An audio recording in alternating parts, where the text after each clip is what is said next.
여러분, 미가서의 분위기는 어떻습니까? 그리 유쾌해 보이지는 않습니다. 오히려 그 반대죠. 총체적 난국이라고 할 수가 있습니다. 정치, 경제, 사회, 문화, 종교, 삶의 모든 영역들이 무너지고 타락했습니다. 하나님 경외가 무너지고요. 사랑을 좀처럼 찾아볼 수 없고 정의와 공의가 실현되지 않았습니다. 왜 이렇게 됐을까요? 자기 중심적으로 자기 유익만을 바라며 살다 보니까 하나님을 섬기지 않고요. 이웃을 돌아보지도 않습니다. 도덕적으로나 성적으로나 종교적으로나 타락했습니다. 지도자들 역시 자신의 배를 불리는 데에 혈안이 되어 있었습니다. 부와 재산, 지위와 권력을 남용했습니다. 종교 지도자의 상황도 크게 다르지 않았습니다. 하나님은 하나님의 심판을 말씀하시는데 이 종교 지도자들은 백성들이 듣기 좋아하는 평안과 축복의 메시지만을 전했습니다. 마치 이런 거죠. 우리가 어떤 민족입니까? 우리는 하나님께서 선택하신 선민인데 하나님이 우리를 외면하시겠습니까? 하나님은 그렇게 못하세요. 그러니까 안심하십시오. 우리는 평안할 것입니다. 하나님은 심판 임하지 않습니다라고 하나님의 심판이 아니라 축복과 평화를 선언했습니다. 그래서 남유다 백성들의 가장 큰 문제가 무엇인가라고 한다면 뭐가 문제인지 사태의 심각성을 전혀 깨닫지 못하는 것이라 그렇게 할 수 있을 것 같습니다. 마치 이런 거죠. 환자가 자신의 몸 상태를 잘 모르거나 나는 아프지 않고 괜찮다라고 한다면 병원을 가지도 않을 거고요. 약국을 가지도 않을 것입니다. 그냥 그대로 방치하겠죠. 아무리 실력 있고 유능하고 친절한 의사나 약사가 도움을 주고 싶어도 그 의사를 치료해 줄 수 없을 것입니다. 그는 자신도 모른 채 하루 이틀 점점 괜찮은 것처럼 생각하다가 점점 죽어가는 것이죠. 미가에서 보여주는 이스라엘과 남유다 백성들의 상태가 마치 이러했다라는 겁니다. 참 의사요 약사가 되시는 하나님께서 심각성을 전혀 깨닫지 못하고 그저 죽어가고 있는 소망 없는 백성들을 그냥 내버려 두지 아니하시고 살리기 위하여서 구원하기 위하여서 개입하시기로 작정하신 사건이 오늘 우리가 함께 살펴볼 미가서 4장의 내용입니다. 사랑하는 여러분, 저는 오늘 본문이 우리의 삶과 일상생활에서 필요한 응급수술과 또 후속 치료의 기회까지도 제공해 준다라고 저는 생각을 합니다. 오늘 이 본문을 대하면서 또 말씀을 들으시면서 나는 그저 괜찮다, 나는 문제 없다, 나는 신앙생활 잘하고 있다 라고 단언하지 마시고 나는 혹시 하나님께서 보시기에 영적인 환자는 아닐까, 이 선포되는 말씀에 여러분의 영적 상태를 들여다보시기를 바랍니다. 환자라는 자에게 회복과 소생의 은혜를 주시는 것이지 환자가 아니라고 생각하는 자에게는 어떤 기적과 회복이 일어났다가 해도 스스로 깨닫지 못할 것입니다. 오늘 이 시간 참 의사이신 하나님께서 성도들을 하나님의 심판이라는 응급실로 부르셔서 골마버린 환부를 드러내시고 깨끗하게 치료하심으로 말미암아서 회복해 하실 줄 믿습니다. 하나님께서 남유다 백성들과 우리의 삶을 어떻게 회복하시고 또 우리의 삶 가운데에 어떻게 구체적으로 일할 것인지 우리 본문을 통해서 함께 살펴보기를 원합니다. 우리 1절 말씀을 보겠습니다. 1절 말씀을 보시면 끝날에 이르러는 여호와의 전의 산이 산들의 꼭대기에 굳게 서며 작은 산들 위에 뛰어나고 민족들이 그리로 몰려갈 것이라 라고 말씀하고 있습니다. 끝날에 이르러는 이렇게 시작을 하고 있는데 장래에 일어날 회복에 대한 약속의 말씀을 주십니다. 끝날에 여호와의 성전이 이 세상 가장 높은 곳에 서게 될 것이라 말씀해 주고 있습니다. 이 말씀을 바르게 하기 위해서는요, 바로 앞의 구절이죠. 우리 미가서 3장 12절 말씀을 좀 같이 살펴보아야 하는데요. 우리 미가서 3장 12절 말씀을 같이 한 목소리로 읽어보도록 하겠습니다. 미가서 3장 12절 말씀입니다. 시작. 이러므로 너희로 말미암아 시온은 갈아엎은 밭이 되고 예루살렘은 무더기가 되고 성전에 사는 수풀의 높은 곳이 되리라. 아멘. 시온은 갈아엎은 밭이 되고 예루살렘은 무더기가 된대요. 그리고 성전에 사는 수풀의 높은 곳이 될 것이라 이렇게 말씀하고 있습니다. 여러분 무슨 말일까요? 예루살렘 성전이 파괴된다고 말씀하는데 그 이유는 백성들의 패역함 때문입니다. 하나님의 말씀을 귀하게 여기지 않고요. 자기 욕심대로 해석하고 적용을 하죠. 자기 배와 지갑만 채우는 데에 혈안이 되어 있기 때문에, 그리고 사람들을 변화시키지 못하는 이 허수아비 같은 유명무실한 존재로 남아 있었습니다. 득보다 실이 훨씬 더 많았기 때문에 그럴 거면 그냥 아예 없어버리는 게 낫겠다라고 하나님은 판단하신 것입니다. 예루살렘 성전은 파괴될 것이지만, 그러나 4장 1절에서는 끝날에는 여호와의 전이 가장 높은 곳에 서게 될 것이라 회복의 말씀을 주십니다.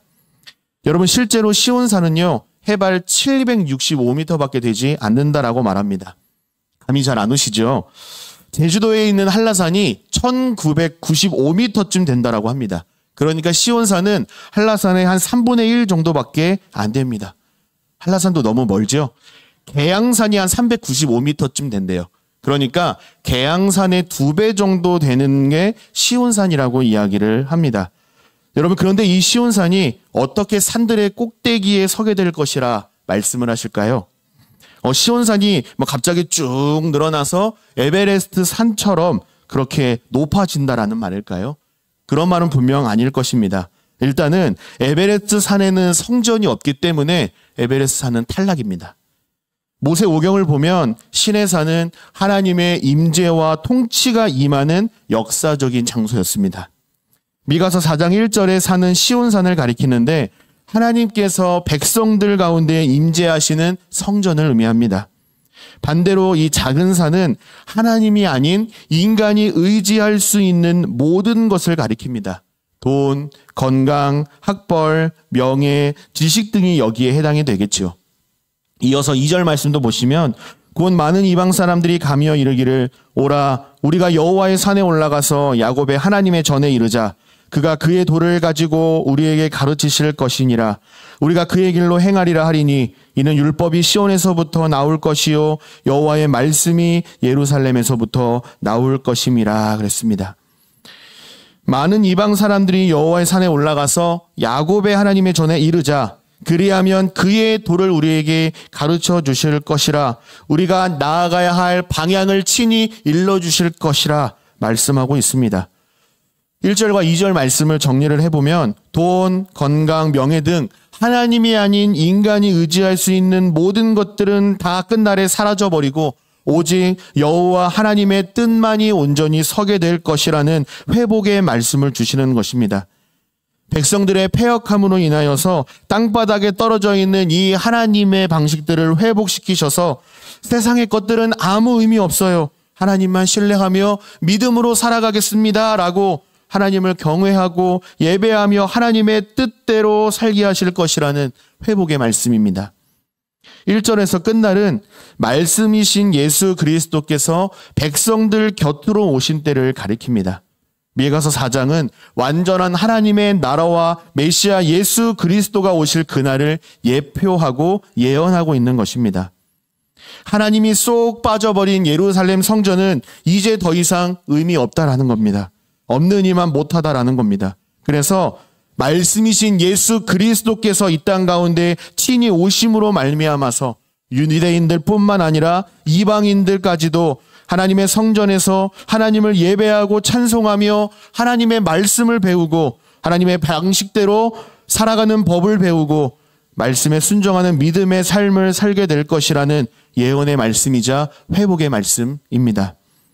여기서 우리는 하나님의 자비하심과 은혜를 한 번 더 발견을 하게 됩니다. 동시에 하나님의 은혜를 발견하면 발견할수록 하나님의 은혜가 크면 더 크게 느껴질수록 인간은 참으로 형편없고 소망이 없는 존재임을 깨닫게 됩니다. 그래서 하나님만이 소망입니다라고 고백할 수밖에 없도록 하나님은 이끌어 가십니다.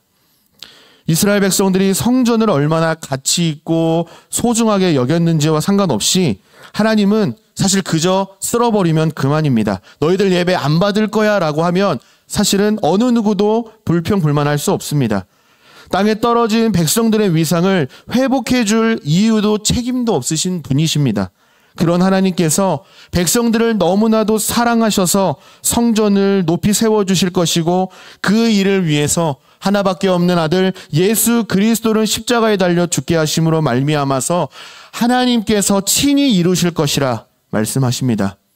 하나님에게는 전혀 유익이 없는데도 불구하고 그저 이스라엘과 남유다 백성들을 사랑하셔서 그저 저와 여러분을 사랑하셔서 건져내고 싶으셔서 살리고 싶으셔서 선한 의의 길로 인도하시기 위하여서 자격 없는 우리에게 하나님의 다음 없는 사랑과 은혜를 베풀어 주시겠다라고 약속해 주신 것입니다. 여러분, 하나님은 은혜를 베푸시면서 우리에게 무엇을 기대하셨을까요? 무엇을 기대하시면서 새로운 성전을 세워주실 것이라 말씀하셨을까요? 이제는 나만 믿고 나만 섬기며 살아가겠지 간절히 바라셨을 겁니다. 그러나 우리가 다시는 죄를 범하지 않을 것이라 의심 없이 100% 확신하셔서 은혜를 베풀어 주신 것은 결코 아닙니다. 자녀를 키워보신 분들은 아마 아실 것입니다. 사탕이나 젤리 하나를 주더라도 엄마 말, 아빠 말 잘 들어야 한다라고 으름장을 놓은 후에 건네줍니다. 이때 저는 아빠와의 약속을 반드시 꼭 지켜주면 좋겠다라는 바람과 함께 속는 셈 치고 한 번 더 기회를 주고 믿어줍니다. 그게 아빠의 마음이더라고요. 속고 또 속을 것을 알면서도 한 번 더 기회를 주는 것, 한 번 더 믿어보는 것, 그래도 한 번 더 믿어보고 싶은 것, 이것이 자녀를 향한 아버지의 마음이라는 것을 요즘 아주 조금씩 느끼고 있습니다. 하나님도 마찬가지입니다. 하나님께서 자기 백성들에게 찾아오셔서 그들을 다스림으로써 모든 일을 회복하시겠다라고 말씀을 합니다. 우리의 잘못에도 불구하고 패역함에도 불구하고 회복을 약속하시고 그 약속을 이루시겠다라고 말씀하시는 신실하신 아버지 하나님이십니다. 이것이 이스라엘과 남유다 또 저와 여러분을 향한 신실하신 하나님 아버지의 진실된 마음인 것입니다. 고린도전서 3장 16절에서 바울은 고린도 교회 성도들에게 편지하면서 이렇게 말했습니다. 너희는 너희가 하나님의 성전인 것과 하나님의 성령이 너희 안에 계신 것을 알지 못하느냐 그랬습니다. 하나님께서 예수 그리스도를 통해 세우신 새로운 성전은 눈에 보이는 크고 웅장한 성전이 아니라 예수 그리스도의 십자가와 부활 사건을 통하여서 세워주신 하나님의 자녀요 제자라는 성전을 세우신 것입니다. 사도행전 1장 8절에 우리가 잘 아는 말씀이 기록되어 있지요. 오직 성령이 너희에게 임하시면 너희가 권능을 받고 예루살렘과 온 유대와 사마리아와 땅끝까지 이르러 내 증인이 되리라 라고 말씀하셨습니다. 하나님께서 그 크신 하나님의 사랑과 은혜를 베푸셨을 뿐만 아니라 이 이방 민족을 하나님께로 인도해야 할 사명과 책임을 우리에게 맡기셨다라는 겁니다. 저와 여러분이 곧 예수 그리스도의 십자가의 피로 세워진 새로운 성전임을 다시금 기억하시고 하나님 아버지의 마음과 사명을 회복하실 수 있기를 간절히 바랍니다. 미가 선지자의 예언은 예수님께서 이 땅 가운데에 오셔서 진리를 가르쳐 주시고 십자가에 달려 죽으시고 사흘 만에 부활하심으로 말미암아 초대교회 성도들을 통하여서 성취되었습니다.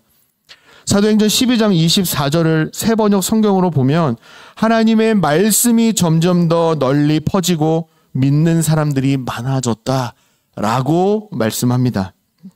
그렇다면 우리의 현실은 어떻습니까? 우리의 신앙생활, 우리의 가정과 교회는 어떻습니까? 하나님의 말씀이 점점 더 널리 퍼지고 믿는 사람들이 여전히 많아지고 있나요?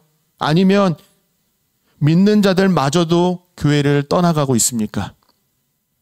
물론 지금도 부흥하는 교회, 수적으로, 양적으로, 질적으로, 영적으로 성장하는 교회가 이 시대에도 분명 많이 있습니다.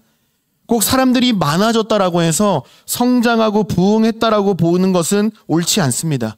그러나 예배 가운데 바른 말씀이 선포되고 하나님의 임재와 영광을 경험하게 되면 많은 사람들이 예배의 자리로 몰려들 수밖에 없습니다. 이것이 영적인 부흥의 원리입니다. 어떻게 하면 사람을 교회 안으로 불러 모을 수 있을까 고민하는 것이 아니라 어떻게 하면 하나님의 말씀을 바르게 잘 전할 수 있을까? 어떻게 하면 하나님의 영광과 임재를 경험하는 성령이 충만한 예배를 드리고 신앙생활을 할 수 있을까?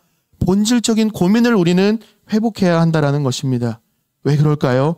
예수님께서 새로운 성전을 세우신 이유와 목적이 바로 여기에 있기 때문에 그렇습니다.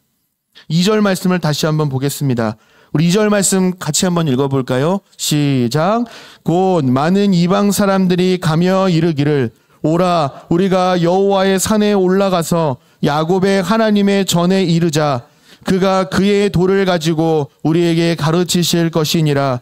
우리가 그의 길로 행하리라 하리니 이는 율법이 시온에서부터 나올 것이요 여호와의 말씀이 예루살렘에서부터 나올 것임이라. 아멘.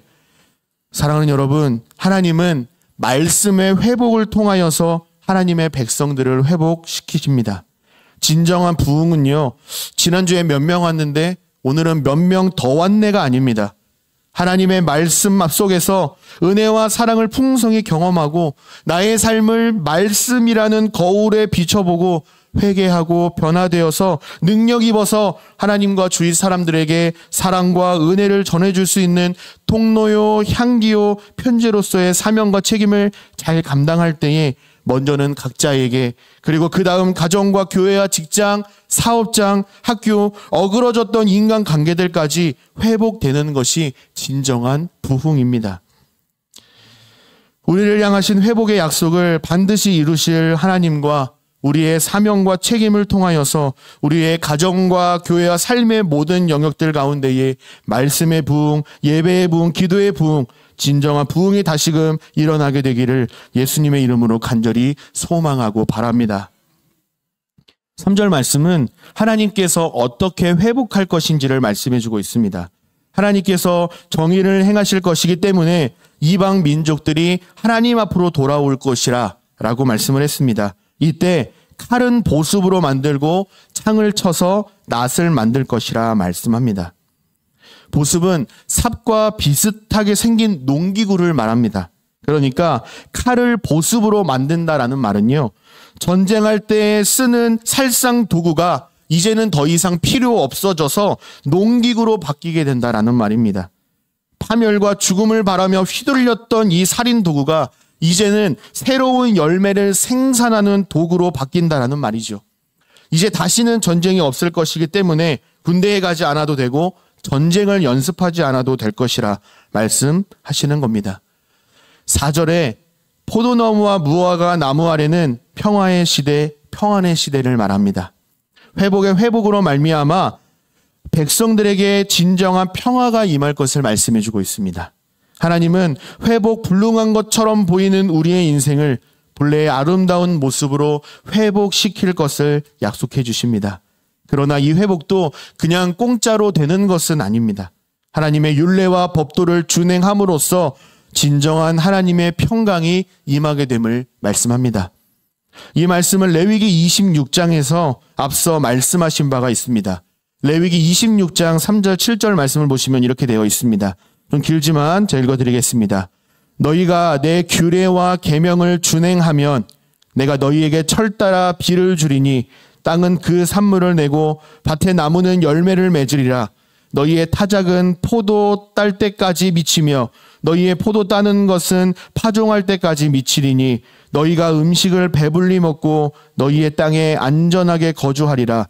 내가 그 땅에 평화를 줄 것인즉 너희가 누울 때에 너희를 두렵게 할 자가 없을 것이며 내가 사나운 짐승을 그 땅에서 제할 것이요 칼이 너희의 땅에 두루 행하지 아니할 것이며 너희의 원수들을 쫓으리니 그들이 너희 앞에서 칼에 엎드러질 것이라. 아멘. 사랑하는 제2가족 여러분, 주변에 몸과 마음이 아프신 분들이 많이 계십니다. 저는 분명히 이 시대가 하나님을 떠나고 하나님의 방식을 떠나 생긴 죄의 후유증이라고 봅니다. 하나님은 이 시대를 살아가는 저와 여러분에게 말씀하십니다. 하나님께서 앉으셔야 할 왕좌에서 내려와서 하나님을 왕자로 다시금 모셔드릴 것을 요구하십니다. 하나님의 규례와 계명을 준행하면, 하나님의 말씀을 의지하고 신뢰하면 여호와 하나님을 왕으로 인정하고 섬기며 하나님의 말씀대로 순종하며 살아갈 때에 하나님께서 주시는 참된 평안과 축복의 자리로 인도하실 것을 약속하십니다. 요한복음 14장 27절에서도 예수님은 평안을 너희에게 끼치노니 곧 나의 평안을 너희에게 주노라. 내가 너희에게 주는 것은 세상이 주는 것과 같지 아니하리라. 너희는 마음에 근심하지도 말고 두려워하지 말라라고 말씀하셨지요. 5절 말씀처럼 사람들은 자기 나름대로의 신앙을 가지고 있습니다. 젊음을 믿고 나의 지식과 지혜를 의지하기도 하죠. 또 자녀들을 의존하기도 합니다. 토요일 저녁 8시 35분만이 되기를 기다리며 6개의 숫자에 모든 소망을 걸기도 합니다. 그러나 오직 여기서 우리는 하나님을 믿는 소수의 백성들을 가리킵니다. 미가 선지자는 예수님께서 왕이 되어 통치하시는 하나님의 나라가 이루어지게 된다면 온전한 평화를 가지고 올 것을 말씀합니다. 시온은 하나님의 말씀과 인재를 상징을 합니다. 그러므로 사랑하는 여러분, 하나님을 진정한 왕으로 인정하시고 하나님의 말씀에 순종하심을 통하여서 세상이 주는 평안이 아니라 하나님께서만 주실 수 있는 참된 축복과 은혜를 풍성히 누리며 살아가는 저와 여러분 되시기를 바랍니다.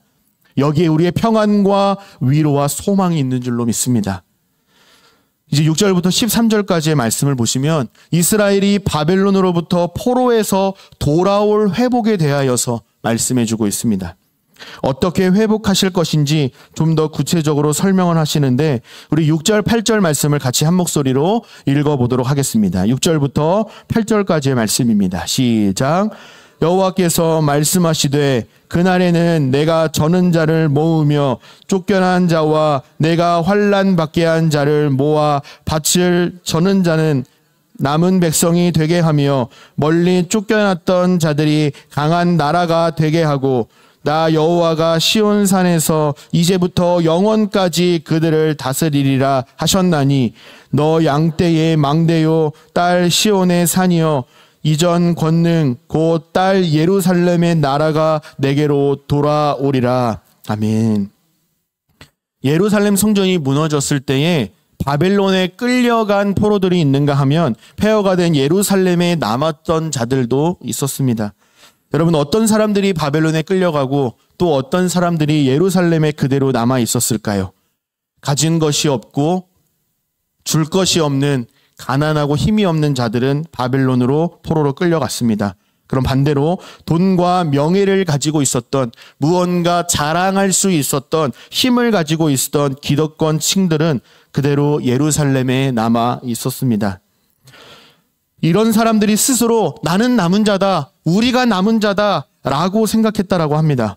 그러나 하나님은 그들이 남은 자가 아니라라고 전적으로 반박을 하십니다. 히브리서 12장 8절에 징계는 다 받는 것이거늘 너희에게 징계가 없으면 사생자요 친아들이 아니니라 그랬습니다. 진정한 회복과 축복은 온갖 술수를 동원하여 인간적인 방법으로 인하여서 바벨론에 끌려가지 않고 예루살렘에 남아있는 자들에게 임하는 것이 아니라 바벨론의 포로로 끌려가 어려움을 당했던 자들을 다시금 불러 모아서 예루살렘을 회복하시겠다라는 것입니다. 새로운 인간 통치자나 왕조가 세워진다고 회복되는 것이 아니라 여호와 하나님의 통치의 회복으로만 가능하다라는 말씀을 하시는 것입니다. 오늘은 22대 국회의원 선거가 있는 날입니다. 빨간색, 파란색, 흰색, 노란색 색깔에 너무 매이지 마시기를 바랍니다. 하나님을 경외하며 하나님의 뜻대로 정치하기를 쓰는 사람들을 세워주셔서 그 지도자들을 통하여서 그 일꾼들을 통하여서 하나님의 통치와 일하심을 보여주옵소서라고 기도하며 투표하시기를 바랍니다. 어떤 특정 정당이나 후보자를 하나님의 자리에 올려놓지 마시기를 제발 부탁드립니다. 유다의 죄악으로 말미암아 시온이 황폐하게 되겠지만 하나님이 쫓겨난 자들을 회복하실 것이고요. 그날의 이스라엘 통치권 역시 회복이 될 것입니다. 김소택 목사는 이 8절의 양떼의 망대와 시온의 산을 이 시대의 교회로 지칭하기도 했습니다. 바벨론 포로는 십자가를 통과한 사건과 같습니다. 오늘날 예수님의 십자가를 지고 예수님의 뒤를 따를 때에 크고 작은 고난들을 통과하게 되겠지만 이 예수 그리스도의 십자가의 복음을 통하여서 크고 강한 나라가 될 것이라 라고 말씀을 합니다. 여호와 하나님께서 통치하시고 다스리시는 하나님의 나라, 곧 예수님을 진정한 왕이요 주님이요 참 구원자 예수 그리스도로 믿으며 신앙생활하는 교회된 저와 여러분을 통하여서 하나님의 나라를 세우실 것이고 하나님의 나라를 하나님의 뜻 가운데 이루어 가실 것을 말씀하고 있습니다. 하나님은 모든 힘을 다 잃어버리고 오직 하나님의 구원과 은혜를 사모하며 하나님께 소망을 두는 남은 자들을 다시금 불러 모으셔서 하나님 나라의 백성으로 세워 가십니다. 우리는 신앙생활하면서 어떤 어려움과 문제들을 만나지 않기를 바랍니다. 피하기를 바라죠. 저 역시도 그렇습니다. 그러나 어떤 어려움이나 고난이 없는 것이 하나님의 관점에서 볼 때 복이라고 할 수는 없습니다.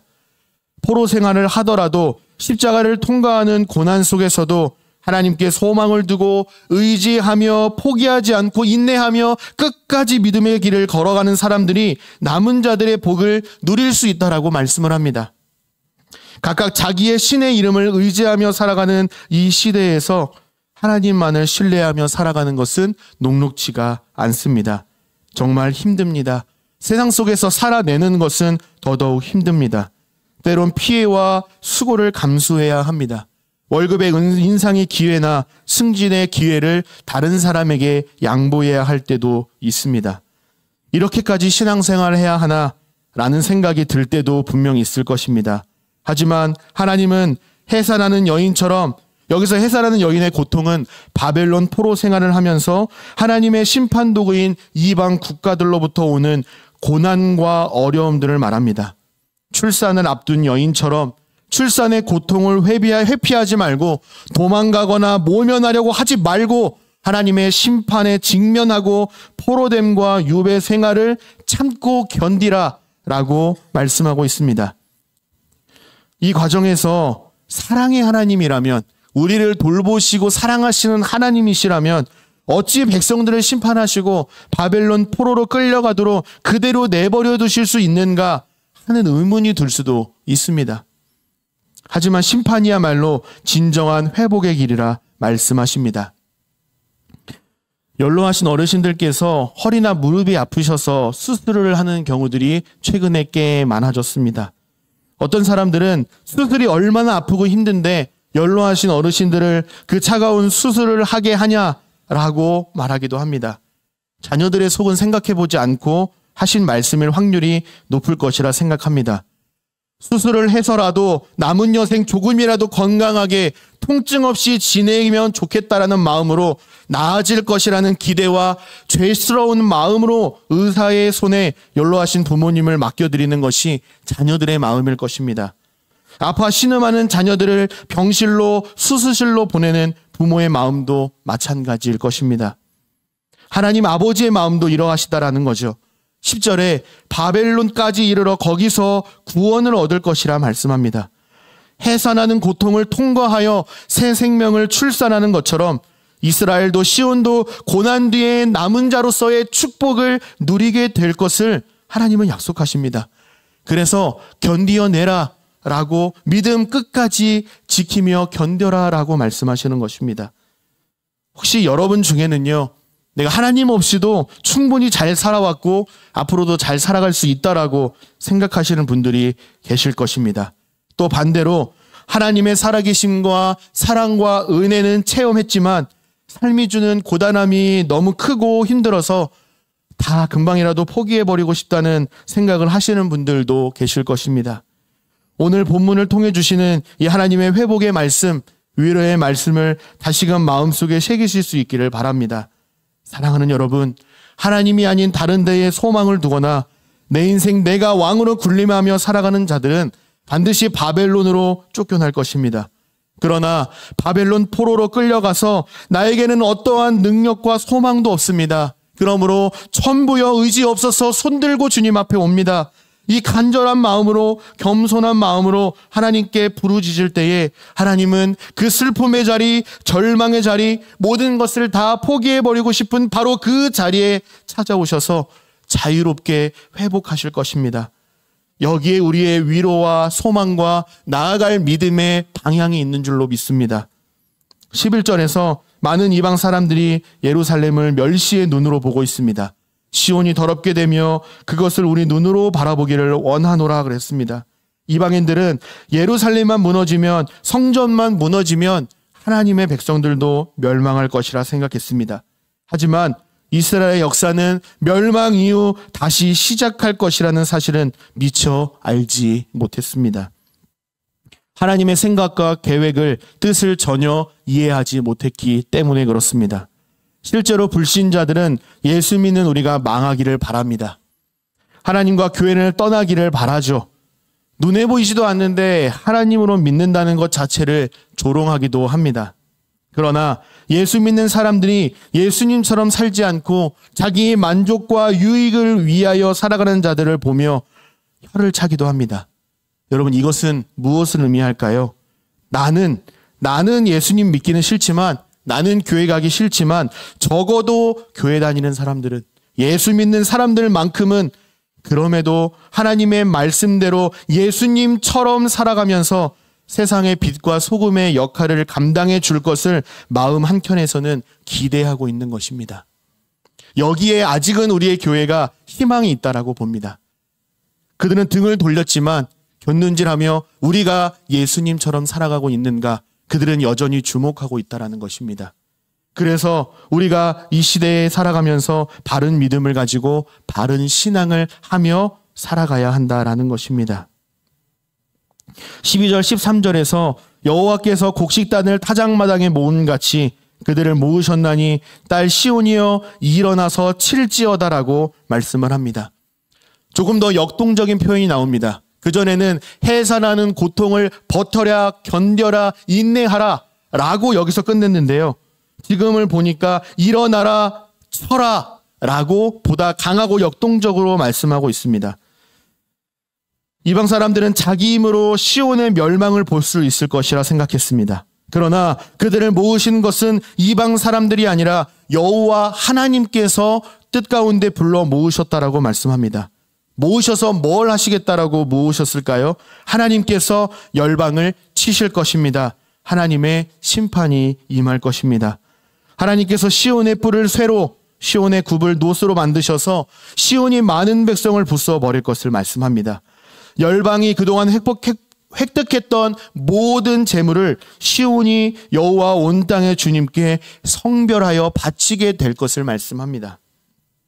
그러므로 5장 1절에서 딸 군대여 너는 때를 모을지어다. 그들이 우리를 애워쌌으니 막대기로 이스라엘 재판자의 뺨을 치리로다 라고 더욱더 강하게 말씀을 하고 있는데, 열방은 시온을 공격하기 위하여서 지금 이 자리에 모여 있지만 하나님께서는 도리어 공격의 대상이 된 이 시온을 들어 이방 민족과 열방들을 치실 것이며 그들이 의지했던 재물들을 밟으실 것으로 심판하실 것을 말씀을 하고 있습니다.